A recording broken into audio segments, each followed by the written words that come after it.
এই দোয়াটা শিখে নেন, ইনশাআল্লাহ আপনার জীবনের সমস্ত সংকট কেটে যাবে।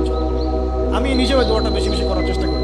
দোয়াটা হচ্ছে, মুসা আলাইহিস সালাম একটা গাছের নিচে হেলান দিয়ে বসলেন, বসে দেখলেন দুজন মেয়ে দাঁড়িয়ে আছে দূরে, পানি নিতে পারছে না। লোকজন পানি নিয়ে যাচ্ছে, ওরা দাঁড়িয়ে আছে বেচারি। মুসা আলাইহিস সালাম গিয়ে বললেন, কি সমস্যা আপনাদের? এটা নিয়ে আপনারা আবার মেয়েদের সাথে কথা বলার চেষ্টা করেন, ঠিক আছে? তো মাহারাম গায়রা মাহারাম মেনে চলে। তারা বললো যে আমাদের বাবা অনেক বৃদ্ধ মানুষ, আমরা পানি নিতে পারি না যতক্ষণ না আমাদের কম পানি নিয়ে চলে যায়। মুসা আলাইহিস সালাম একটু বললাম না, ফিজিক্যালি খুব স্ট্রং ছিলেন, থাকে না বডি বিল্ডার, সামনে গিয়ে কথা বলে সরো পানি দিতে দাও, তখন মানুষ একটু মূল্যায়ন করে না।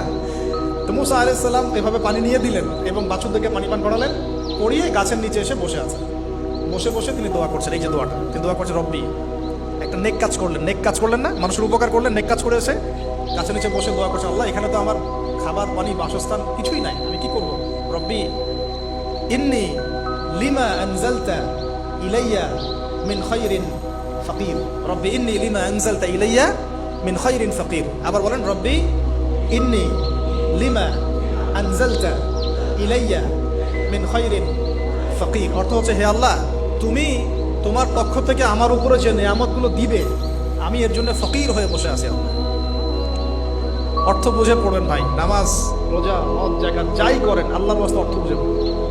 অর্থ বুঝে পড়লে আপনার ইবাদতের স্বাদ পাবেন, তৃপ্তি পাবেন, আল্লাহর সাথে কানেকশন হবে, আল্লাহর নূর পাবেন, মাআরিফত পাবেন, সত্য স্বপ্নও দেখবেন তখন ইনশাআল্লাহ।